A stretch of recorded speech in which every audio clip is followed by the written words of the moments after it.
hoje é um dia muito especial e nós vamos estar continuando aquela série, né, das pregações. Está tudo certo mesmo, agora fiquei preocupadíssimo. Está certinho, tá bom, obrigado. Sobre o abaixo dos 30, que eu não vou dizer em inglês porque eu não quero comprometer o inglês, né? Mas é o abaixo dos 30, ou seja, aqueles personagens bíblicos que fizeram diferença e que tinham abaixo de 30 anos. E aí eu estava conversando essa semana com o pastor Cássio, reverendo Cássio agora, né? E é interessante que quando você coloca assim, abaixo dos 30, rapaz, aparece um monte de gente na Bíblia, porque praticamente aquelas pessoas que fizeram alguma coisa relevante, Deus chamou elas logo ali no começo, seja quando ela era criança, seja quando ela era adolescente ou mesmo jovem. Então, dá para escolher fácil. E aí eu perguntei, então, como é que a gente faz? Qual seria o personagem que a gente poderia comentar? E aí eu coloquei ali uma lista, né? 2 no caso, mas enfim, que era o mais interessante. E aí ele disse, não, fale sobre esse daqui, que eu acho que é uma coisa que seria legal. E eu concordo, porque esse personagem, apesar dele ser meio desconhecido, mas ao mesmo tempo ele é fundamental.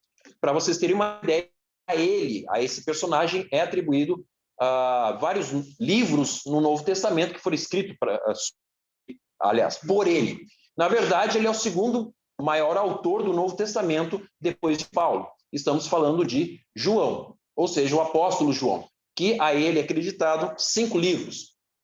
O próprio Evangelho de João, as 3 cartas de João e Apocalipse, ok? Seriam os livros que ele teria escrito.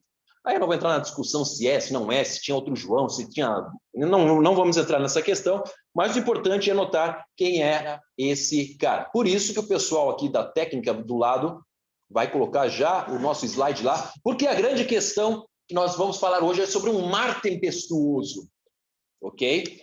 Mas, ao mesmo tempo, esse mar tempestuoso, ele vai se transformar em outra coisa. Aí eu vou fazer um trocadilho aí, né, com o amor tempestuoso. Volta para o primeiro, mar tempestuoso para o amor tempestuoso. Por quê? Porque João, ele é considerado uma das pessoas que tem uma das grandes mudanças de vida dentro do Novo Testamento, e isso é visível através do tempo que ele vai passar com Jesus. Então, de um mar tempestuoso para o amor tempestuoso. João, ele é tão importante, gente, que em alguns lugares, e principalmente numa determinada parte do cristianismo, eu tenho que olhar para cá de vez em quando para o pessoal que está ali também, né? Tem aqui, tem ali. Então, João, ele é considerado um dos grandes escritores, não somente escritores, mas teólogos.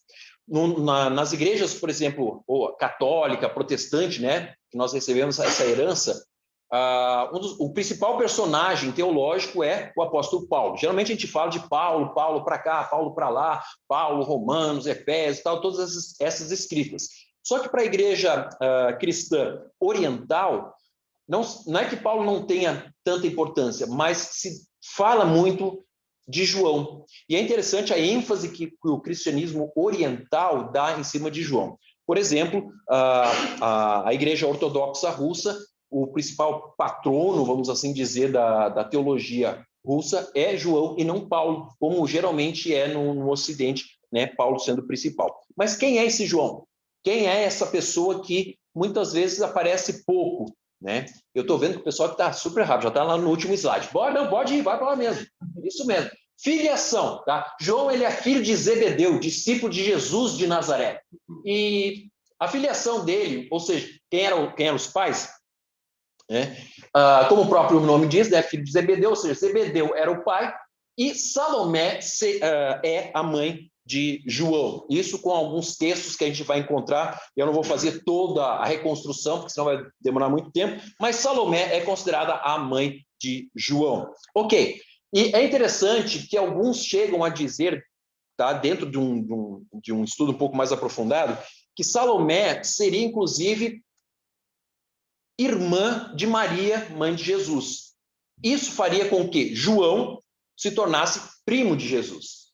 Ok? Então, há uma possibilidade muito grande de esse João, que aparece na Bíblia, que escreveu o Evangelho e tal, ele teria sido primo de Jesus. Porque a mãe, né, de João e a mãe de Jesus seriam irmãs. Porque no momento da crucificação, se vocês lerem o texto ali da crucificação vai dizer que havia a irmã de Maria estava junto à crucificação. E num outro texto, no outro evangelho, vai dizer que Salomé estava com Maria. Ou seja, é muito provável que seja a mesma pessoa. Se isso é verdade, isso nos faz entender as últimas palavras de Jesus para João quando ele estava na cruz. Se vocês lembram o texto, né? Jesus está na cruz e ele olha para João e ele diz o quê? Eis aí a tua mãe, eis aí o teu filho. Ou seja, Jesus estava entregando, né, o cuidado da sua mãe para o seu primo, que seria a ordem de parentesco perto. Isso faria muito mais sentido. Também faria sentido porque João estava sempre no círculo mais próximo de Jesus, né? Eu fico imaginando, e é uma questão minha, né? Jesus brincando com seus primos. Já viu reunião de família, quando tem os primos tudo se reúnem, brincam, brigam, se chutam, faz um monte de coisa, aquela confusão toda. Eu fico imaginando Jesus não fazendo isso, João sim, não Jesus, né? Mas João brincando com Jesus. Eles meio que, talvez até mesmo se conheciam, e quando Jesus se manifesta e começa o seu ministério, João é um dos primeiros a chegar a Jesus. É interessante, quando você lê o Evangelho de João, capítulo 1, um dos primeiros discípulos a aparecer e a se tornar, vamos assim dizer, um seguidor de Jesus é João. Ou seja, havia uma aproximação muito interessante entre esses dois. Agora, ele tem um irmão que é chamado Tiago, ok? Tiago, ele é irmão de João. Eu vou ler o texto aqui, depois a gente vai voltar para os textos, tá? Mas não pode ficar aí mesmo, porque a gente vai lá ver o texto. Mas eu quero chamar a atenção para vocês em Marcos, capítulo 3, a partir do versículo 13. A gente vai ler isso daqui, mas só para introduzir, né? Jesus subiu ao monte e chamou a si aqueles que ele quis, os quais vieram para junto dele. Escolheu 12, designando os apóstolos, para que estivessem com ele e os enviasse a pregar e tivessem autoridade para expulsar demônios. Esses são os 12 que ele escolheu. Primeiro, Simão, a quem deu o nome de Pedro. Olha só quem ele coloca em segundo lugar. Tiago, filho de Zebedeu, e João, seu irmão, aos quais deu o nome de Boanerges, sei lá como é que se diz aqui, que significa filhos do trovão, ok? Então, Jesus, ele chama Pedro e ele chama Tiago e o seu irmão João para estar com ele. E ali continua, né, os outros 9 vão aparecer na lista, mas é interessante notar que os primeiros nomes são Pedro, Tiago e João. E para quem lembra da musiquinha, né, Pedro, Tiago e João, num barquinho, né? Ok, são esses mesmos, mas olha só como é interessante. Claro que isso... tá aqui já, pensei que você ia me dar essa daí para tomar. Não, é essa daqui, obrigado. Você já sentiu que secou mesmo aqui, né? Tá terrível essa... Mas vamos lá, continuando. Então, meus irmãos, é o seguinte, já vimos quem é o pai, quem é a mãe, a provável aproximação dele com Jesus, vimos isso daí, mas é interessante notar a situação familiar. Parece que a família de João não era uma família qualquer, tá? Eles tinham uma situação material razoável, porque também diz o texto que a mãe de João, essa Salomé, ela abençoava, não é a palavra, esqueci a palavra agora, mas ela sustentava Jesus, vamos assim dizer. Ela apoiava o ministério de Jesus financeiramente. Como é que nós podemos imaginar essa situação? Porque essa família, ela tinha algum tipo de posse, eles eram os microempresários lá do Mar da Galileia. Por quê? Porque eles tinham um barco e junto com Pedro, eles fizeram uma microempresa, uma empresa, sei lá, de médio porte, que eles tinham pelo menos 2 barcos e eles trabalhavam junto e eles tinham pessoas que trabalhavam para eles. Em outras palavras, era uma família que tinha algum tipo de estabilidade econômica e tudo mais, tá? Não vou dizer que eles eram ricos, mas eles tinham um belo de um sustento. Então, eles têm posses materiais, em primeiro lugar. Outra coisa que nós vemos é que eles têm uma visão empreendedora. Como é que você sabe disso, Léo? Porque há um momento, e nós vamos ver daqui a pouco, que a mãe de João chega para Jesus e começa uma negociata com ele. Não sei se vocês vão lembrar desse momento. Não, né? Ela chega para Jesus e diz, olha, Jesus, os meus 2 filhos aí estão te seguindo há algum tempo, né? Estamos aí juntos, nessa empreitada. Você já foi eleito aí para ser o presidente, quer dizer, o rei de Israel. Então, né? Vai precisar de colocar alguns ministros, uns caras do teu lado, à direita. Não sei se vocês entendem essa coisa, né? E ela diz, olha, coloca um da tua direita, coloca o outro à esquerda, ou seja, coloca os caras ali no poder. Ou seja, ela tinha uma percepção diferenciada, provavelmente, de outras pessoas, ok? Então, não era uma família, entre aspas, comum, eram pessoas que tinham uma certa visão empreendedora também, né? E, muito provável, eles tinham também posições nacionalistas ousados e ambiciosos. Por quê? Porque quando vocês vão ver o próximo texto, que nós vamos falar aqui, como é que era essa família, vocês vão perceber que, aparentemente, João não era um tipo de pessoa muito calma e muito, assim, paz e amor. Tá? Ele era um cara um pouquinho mais, vamos assim, colocar, esquentadinho, se é que vocês me entendem. Ok? Então, e João, provavelmente, ele é um cara muito jovem. Certo? Principalmente o texto não fala a idade dele, aliás, não fala a idade de ninguém aqui, dos discípulos, mas João seria o mais novo de todos que estaria naquele grupo, certo? Por algumas inferências indiretas. Mas nós sabemos que todos eles tinham menos de 30, porque Jesus, que era o mestre, tinha 30. E os seus discípulos todos seriam abaixo disso. O próprio ímpeto de João vai demonstrar alguma coisa. Aí você toca para frente, porque a gente já falei demais, né? Os discípulos mais próximos, como a gente já falou, são esses aí, né? Que eles têm essa companhia aí, são sócios de pesca, lá em Lucas, capítulo 5, de 9 a 10, tá? E eles acompanham Jesus desde o início, ok? É interessante também notar que João é chamado de um discípulo amado, tá? E algumas vezes, olha só, ele é um dos 12 que estava mesmo com Jesus na última ceia, isso aqui eu vou falar daqui a pouco, mas onde é que está o que eu queria dizer aqui. Claro que não vai. Aqui. O discípulo amado era amigo de Pedro e o acompanhava em muitas situações. Existem 3 momentos em que aparece João fazendo alguma coisa específica ou estando em determinados momentos com Jesus. Geralmente, na ressurreição da filha de Jairo, tá? Que Jesus está numa casa, a filha de Jairo está morta lá, e aí Jesus diz o quê? Sai todo mundo e fica só quem? Pedro, Tiago e João, agora não é no barquinho, é dentro da casa, porque eu vou fazer o milagre acontecer. Então, nesse momento, está de um dos grandes milagres, convenhamos, ressuscitar não é uma coisa que acontece toda hora, né?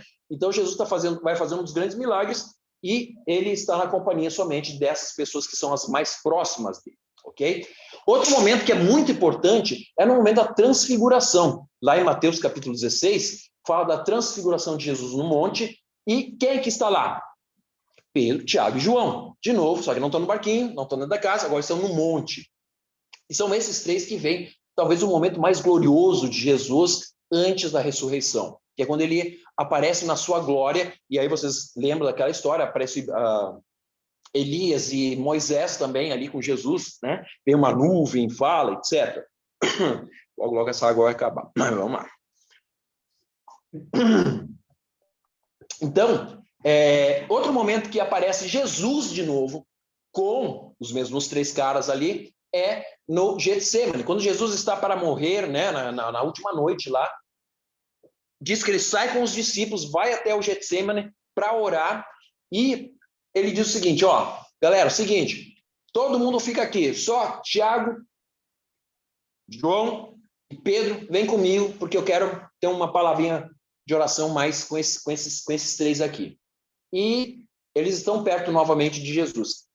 Outro momento também é na preparação da Páscoa, onde que Jesus agora tirou o Tiago de cena e coloca só Pedro e João para preparar a ceia, ok? Então, nesses momentos, vamos assim dizer, muito importantes da vida de Jesus, Jesus ele faz o quê? Jesus ele tem uma multidão de seguidores, um monte de gente que está indo atrás dele.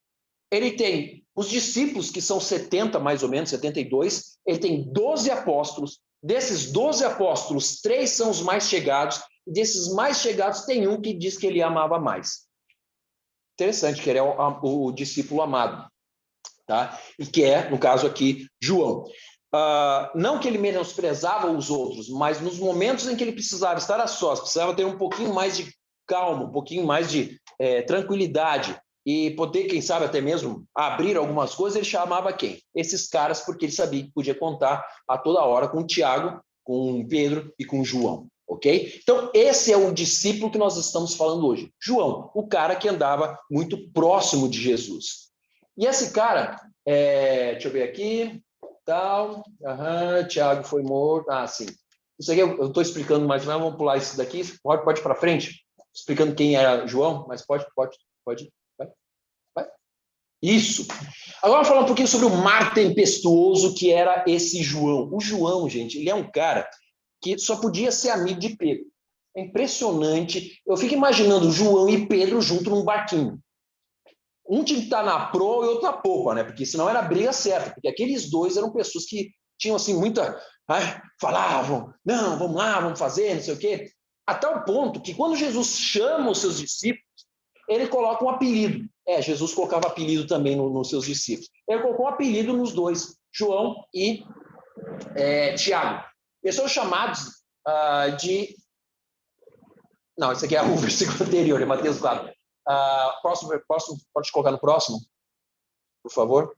Isso, aqui, ó. Tiago, filho de Zebedeu, João, irmão de Tiago, ele também deu a esses o nome de Boanerges, que significa filhos do trovão. Vocês acham que Jesus vai colocar o nome de filhos do trovão num cara que é tipo assim, paz e amor, tranquilidade, tipo assim, gente, aí, não, briga não, deixa disso, larga. Vamos resolver isso daqui numa coisa mais, né, tranquila. Tem que ter uma solução bem mais palpável para isso. Vamos fazer isso de uma maneira mais amorosa. Não. Quando Jesus coloca o apelido deles de filhos do trovão, significa que esses caras eram do tipo assim, não, vamos lá, vamos quebrar, vamos arrebentar, vamos fazer, não quero nem saber, é isso daí mesmo, vamos lá, revolução e tal. Era mais ou menos esse era o estilo de vida de João e de Tiago. Provavelmente de Tiago, de João, de Pedro, de Judas, de todos eles eram mais ou menos nessa ideia. Volta para o anterior, por favor, dama. Aqui. Indo adiante, viu outros dois que eram irmãos, Tiago, filho de Zebedeu, e seu irmão João. Eles estavam no barco com seu pai Zebedeu, consertando as suas redes, e ele os chamou. Deixaram imediatamente o barco e seu pai e o seguiram. Isso aqui parece o tipo de pessoa que é muito indecisa, que é muito parada, pacata. Vocês conseguem imaginar um João assim, lendo esse texto? É tipo assim, Jesus chegou lá e disse, galera, é o seguinte, vocês, bora. Os caras já, bora então, é isso aí, vamos lá, vamos começar a fazer as coisas. Então, o João, o Tiago, o Pedro, esses caras, eles eram gente muito, vamos dizer assim, desligados, pilhado na coisa. Eles queriam que coisas acontecessem, ok? Então, o João tem esse tipo de personalidade. E é muito legal você ver isso. Por quê? Porque daqui a pouco nós vamos falar um pouquinho sobre... Pode passar para frente? Mais um. Isso daqui. Tem um momento que Jesus está passando com esses discípulos pela Samaria, né? E aí os samaritanos estão lá e tal, e eles não recebem muito bem Jesus. Aí o João, o paz e amor, sabe? Ele diz assim, aqui, seguinte, Jesus, né? O Senhor quer que mandemos que desça fogo do céu e os destrua? Cara, esse não é o tipo de paz e amor que a gente talvez esteja pensando que João, né, poderia ser. Me parece muito uma ideia de quê? De um cara que queria resolver as coisas rápido, queria resolver as coisas da maneira dele, do jeito dele. E é interessante que nós estamos em Lucas capítulo 9, se nós lermos os versículos anteriores, é justamente quando Jesus dá autoridade para os seus discípulos para fazerem milagres e etc., para começar o seu ministério.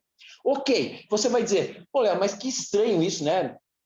O cara está já querendo fazer um churrasco de todo mundo, que história é essa? Nós temos que lembrar de um contexto. Qual é o grande contexto? Isso lembra para vocês alguma história?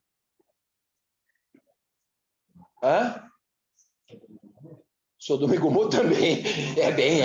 Aquele lá foi bem fogo mesmo. Ok, mas não é bem essa história que eu estava pensando. Lucas...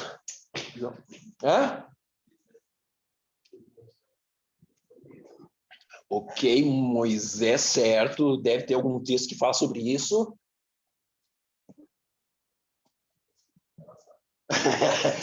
A Rony sabe, com certeza a Rony sabe. Alguém tem alguma ideia do que essa história aqui lembra de mandar fogo do céu e tal? Dou-lhe uma. Pessoa que está na internet pode mandar aqui já no chat.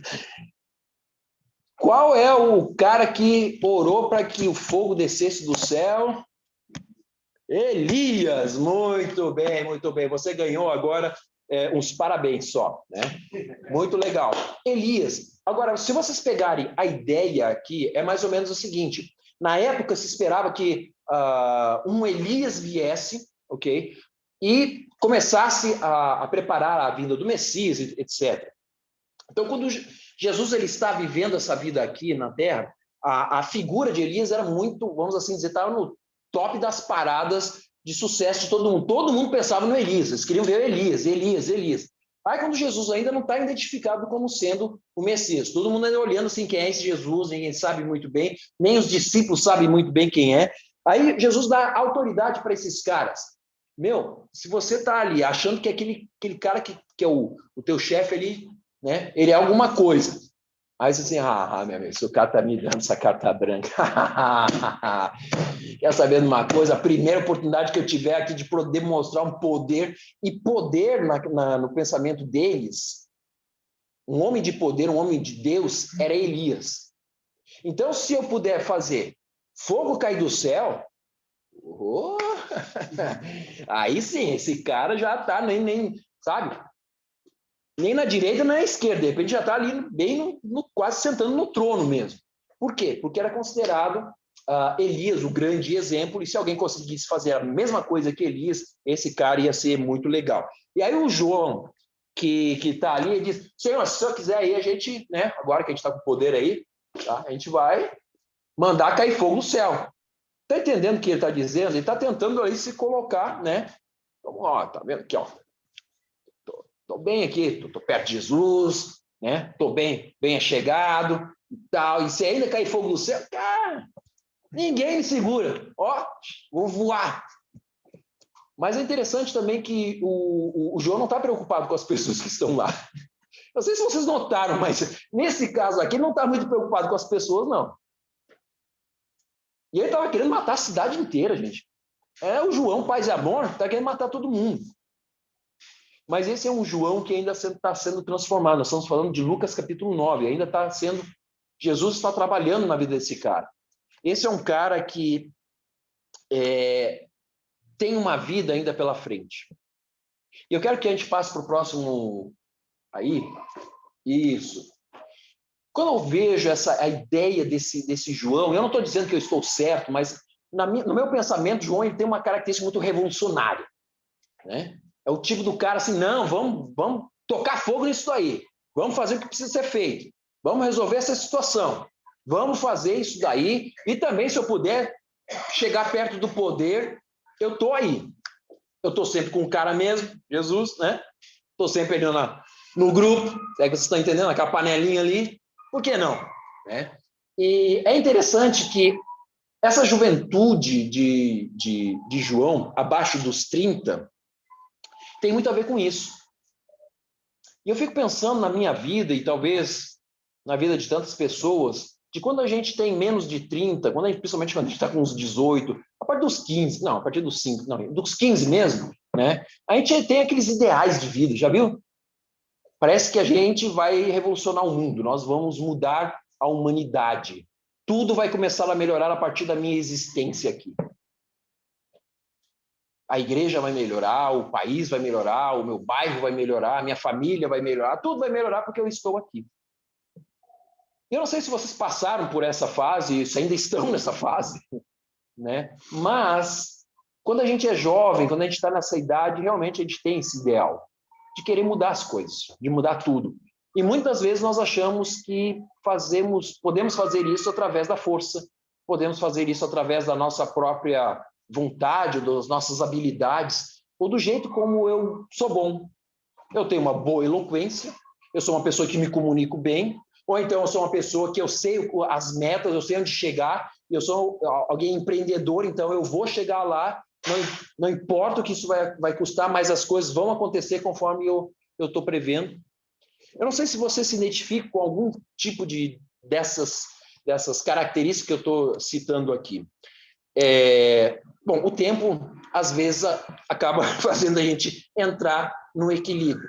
Estava falando com a Rony essa semana, né? E eu disse, uma determinada pessoa lá, que ninguém conhece aqui, nem faz diferença mesmo, eu disse, a pessoa era uma pessoa equilibrada, uma pessoa, né, que você vê que tem um Deus na vida dela, trabalhando e tal. E aí eu disse, mas também a pessoa tem 70 e trala né? Tem mais de 70 anos, então, se não se acertou até agora, né? Aí a Rony pegou com aquelas pérolas que ela sempre traz, né? Obrigado por esses ensinamentos absolutamente magníficos e magnânimos. Ela disse, mas tem gente com 80 que tem uma cabeça também de 10 ou menos. Às vezes tem gente que tem 10 e tem uma cabeça menor do que dos 70. Ou seja, idade não diz nada, né? O cara pode ter 80 anos e continuar com aquela rebeldia adolescente eterna.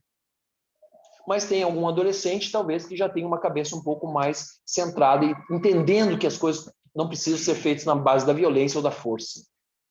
Então, idade não quer dizer muita coisa. Mas, geralmente, na juventude, a gente está nessa fase aí do, cara, vou revolucionar, vai acontecer agora sim, que pela primeira vez na face da Terra e na história da humanidade vai ter uma igreja boa porque eu estou lá. Quando a gente é pastor novo, quando começa com 20 e poucos anos, às vezes a tentação é essa, sabe? Você achar, dizer, não, agora eu vou ser o pastor dessa igreja, isso daqui que vai ser a igreja. 20, 30 anos depois, você vai se olhar para trás assim, vai dizer, rapaz, difícil, hein? Mas uma coisa interessante, a juventude de João parece muito tempestuoso, ávido pelas coisas, né? Lutas por ideais, por ideologias. Parece um pouco da nossa juventude, inclusive hoje. Uma das coisas interessantes que eu estava na conversa com a Rony, sempre antes de qualquer pregação eu converso com ela sobre essas coisas. E qual é a característica de uma pessoa que é um líder, que é uma pessoa que, sabe, se impõe sobre as outras? Muitas das vezes, nós não estamos dizendo que isso é sempre, mas muitas das vezes pessoas que são muito impetuosas, elas são vingativas. Elas tentam manter o seu status. São pessoas que não aceitam outras opiniões ou elas querem se livrar dos outros. A oposição não é bem-vinda nunca. Comentários contrários não somente não são agradáveis, como não são bem-vindos, né? Muitas vezes, liderar está associado a uma ambição pessoal. E é isso, muitas vezes, que eu fico pensando na questão desse João, dessa época. Porque era uma questão de, eu quero estar lá. Eu quero estar sentado, nós estamos juntos como grupo, mas alguém vai ter que estar à direita e alguém vai ter que estar à esquerda. Né? Então, talvez se ele tivesse algum tipo de ambição, líder que quer estar sobre os outros, muitas vezes o líder é controlador, né? E dentro de um grupo sempre vai ter aqueles que vão controlar e aqueles que vão ser controlados e aqueles que serão realmente pessoas que estão guiando o grupo. E a gente vai falar um pouquinho sobre isso. Muitas vezes o que se quer é poder. E para isso se provoca o medo. Eu acho que de uma certa forma, não estou dizendo que mas quando o João está dizendo assim, vamos lançar fogo lá de cima, você acha que isso também não dá um tipo de pressão sobre os outros? Pô, se o João orou e desceu o fogo do céu, eu quero ser amigo desse cara, não quero ser inimigo desse cara. Tá entendendo? Então, como é fácil da gente ter muita vontade de fazer coisas, mas também começar a fazer coisas não pelos motivos muito certos. E é interessante que esse impetuoso, esse cara ávido por mudança, esse cara, João, muito ávido por coisas, por novidades, vamos assim dizer, ele vai sendo transformado através do contato que ele tem com Jesus. Aí, próximo slide, né? Ele era inconformado com injustiça, provavelmente inconformado com injustiça, buscava um mundo ideal, inquietação interna, rápido para reagir, e você vê que ele tem esse tipo de situação. Ele não tem as ferramentas internas nem externas para o seu mundo ideal, e assim que o jovem é. A gente não tem muito conhecimento das coisas quando a gente é jovem. Raramente você vai ter uma cabeça muito boa quando você está abaixo dos 30. A partir dos 30, a coisa começa mais ou menos a se acertar. Mas antes, é mais difícil você conceber o mundo como ele é e como que você pode ajudar nesse mundo de uma forma efetiva. Porque sair quebrando as coisas não é a melhor forma de se fazer as coisas. Não é. Às vezes, pode dar até problema. E é interessante que muitas vezes os jovens e pessoas que têm esse tipo de mentalidade desperdiçam muito da sua energia tentando revolucionar o mundo através dos seus próprios meios, das suas maneiras. O grupo que Jesus tinha, daqueles 12, tentava fazer dessa forma. Agora, os textos que nós falamos, pode passar. É interessante que entre um revolucionário e o próximo estágio tem um que nós chamamos em teologia de metanoia. Metanoia é uma mudança que ocorre dentro da pessoa. É uma mudança de cabeça, é uma mudança provocada pelo Espírito, mas que a pessoa também colabora nisso no sentido de dizer, cara, é isso daí. Eu quero seguir a isso que Jesus está me dizendo. E essa mudança, essa metanoia, ela começa a ocorrer na vida de João, nós não sabemos quando, provavelmente logo após a crucificação e a ressurreição de Jesus, mas você vê os evangelhos, as cartas de João, um outro João. E é interessante você perceber que uma das palavras que mais aparece nos escritos de João, sabe qual é a palavra que mais aparece nos escritos de João? Amor.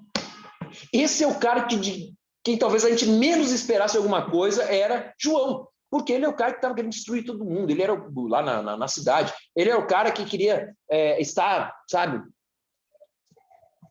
Mas João é o cara que mais fala de amor. Às vezes que nós ouvimos referências sobre amor fora 1 Coríntios 13, é em João. Deus é amor. Está em João. Porque Deus amou o mundo de tal maneira, é João. Aliás, essa não é uma frase de Jesus, tá? Porque Deus amou o mundo de tal maneira que Deus é o único filho para não perecer, mas tem a vida eterna. Esse é um comentário de João. Se vocês lerem com atenção, Jesus fala até o versículo 15, e aí tem uma interpretação, vamos assim dizer, de João, um comentário de João, que é o versículo 16, e depois volta a narrativa. Então, é uma frase de João, não de Jesus, que é interessante.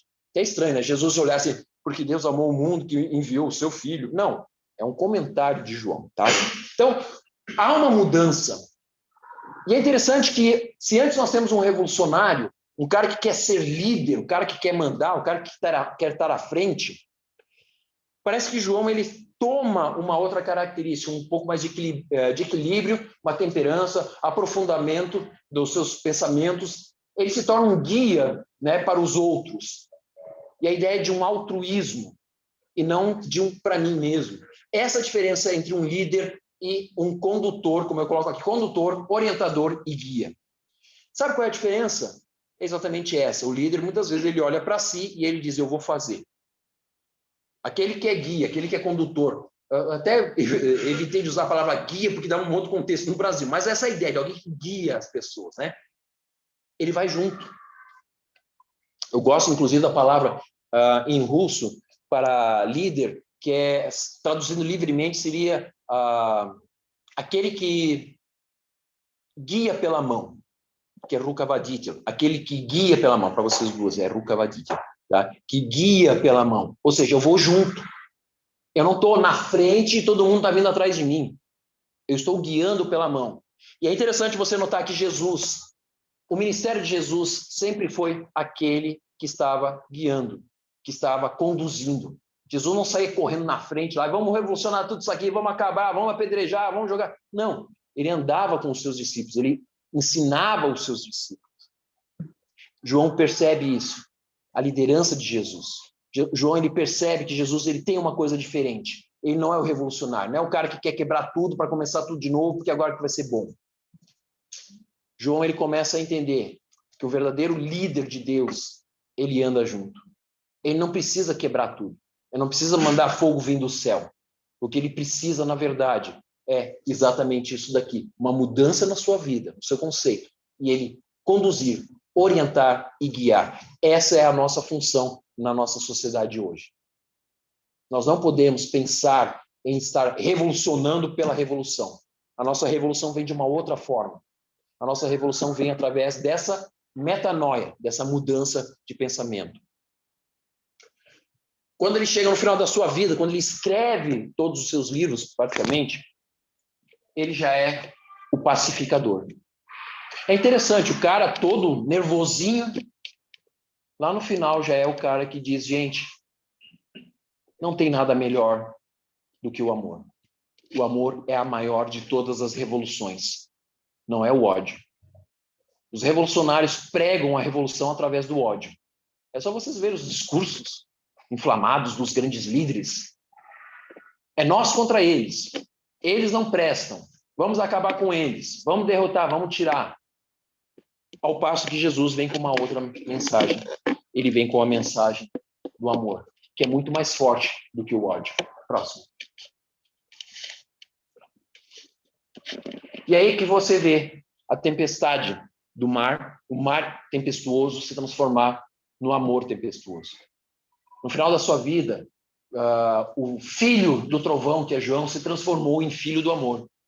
Ele é o filho do amor, não mais o filho do trovão. Ele é aquele que Jesus transformou em sendo o seu discípulo amado. E uma coisa interessante, quando nós lemos, né, os textos de 1 Coríntios 13, que é o famoso sobre o amor, e Gálatas 5, você percebe que é exatamente isso que acontece na vida de João. Né? O amor é paciente, o amor é bondoso, não inveja, não se vangloria, não se orgulha, não maltrata, não procura seus interesses, não se ira facilmente, não guarda rancor. O amor não se alegra com a injustiça, mas faz o quê? Olha só, é interessante. Ele não se alegra com a injustiça, mas ele não sai quebrando tudo por causa dessa injustiça. O amor, ele tem uma outra proposta. Mas se alegra com a verdade. Tudo sofre, tudo crê, tudo espera e tudo suporta. No final das contas, a única coisa que sobrevive a tudo isso nesse mundo será exatamente o amor. É interessante a proposta do Evangelho de Jesus. Outro texto que fala: o fruto do Espírito é o amor, o qual é demonstrado em alegria, paz, paciência, amabilidade, bondade, fidelidade, mansidão e domínio próprio. Contra essas coisas não há lei. Não há nada superior ao amor. Toda revolução que a gente possa fazer um dia fracassará. Mas a revolução do amor, pregada por Jesus e proclamada por João todo o tempo, essa permanecerá. Conta-se que João, já um pouquinho acima dos 30, já perto dos 100 anos de idade, né? Isso é contado pelos pais da igreja, testemunho, diz que João, até o último dia, ele sempre falava basicamente o mesmo assunto. Aliás, convenhamos, né?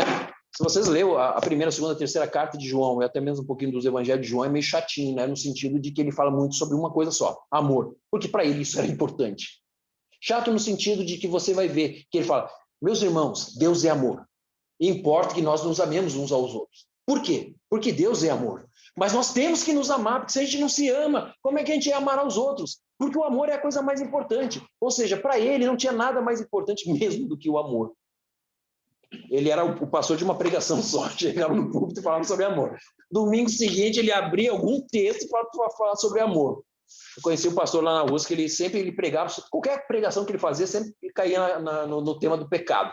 Tá? Era Páscoa, falava sobre pecado, era Santa Ceia, era pecado, era no dia de regozijo, era pecado, no dia de batismo, era pecado, tudo aquela coisa. Ele conseguia enfiar um texto lá sobre pecado e aí dali em diante ele falava sobre pecado.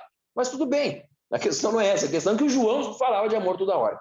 Mas um dos pais da igreja diz o seguinte testemunho: que João ele morre em Éfeso, após ter sido libertado lá da ilha de Patmos. Ele foi ser pastor em Éfeso. E ele ficou lá até os seus últimos dias. E no momento que ele não conseguia mais ver coisa alguma, porque ele ficou cego, no momento que ele não conseguia mais caminhar, ele tinha que ser carregado de maca, diz que os jovens da igreja carregavam João, né, na sua maca até a igreja. E o coitado dos jovens tinha que ouvir o João dando o sermãozinho dele toda vez, dizendo: meus filhinhos, vocês têm que se amar, vocês têm que amar uns aos outros, porque o amor, imagina ter que carregar o cara ainda levando para a igreja, e ouvindo sempre a mesma coisa, mas esse é o testemunho desse homem. Qual foi a igreja que deixou seu primeiro amor?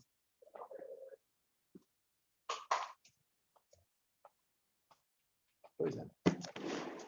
Para quem lembra das histórias de Apocalipse, houve uma igreja que deixou seu primeiro amor, apesar de sempre ouvir exatamente sobre o amor. Fica também essa advertência. Ouvir não significa dizer que nós vamos viver. Nós temos que viver, independente de quantas vezes a gente ouve.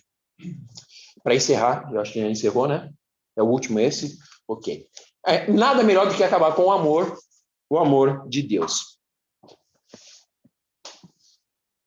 Enquanto a gente tem idade e tempo e energia, vamos fazer uma revolução, não só na nossa vida, mas na vida de outras pessoas. Mas que ela seja não uma revolução armada ou na base do soco e do pontapé, mas que seja uma revolução de amor. Porque é somente isso que no final das contas vai contar. E como a gente disse, afinal, Deus é amor. Vamos orar. Obrigado, Senhor, por esse tempo. Obrigado porque nós podemos ver na vida de pessoas que foram transformadas pelo Senhor, de pessoas muito impulsivas, pessoas que estavam querendo fazer grandes revoluções, mas que no final entenderam que o que importa, na verdade, é nós estarmos propagando esse Deus de amor e o amor desse Deus por esse mundo. Obrigado pela vida desse jovem que soube ouvir e entender que precisava de uma transformação. Obrigado pela vida de João, obrigado pela vida de todos aqueles que o Senhor transformou ao longo do tempo. Te agradeço, Senhor, pela vida de cada um aqui, porque eu sei que também o Senhor tem transformado a vida de cada um para a honra e para a glória do teu santo nome. Eu te agradeço por tudo em nome de Jesus. Amém. Deus abençoe.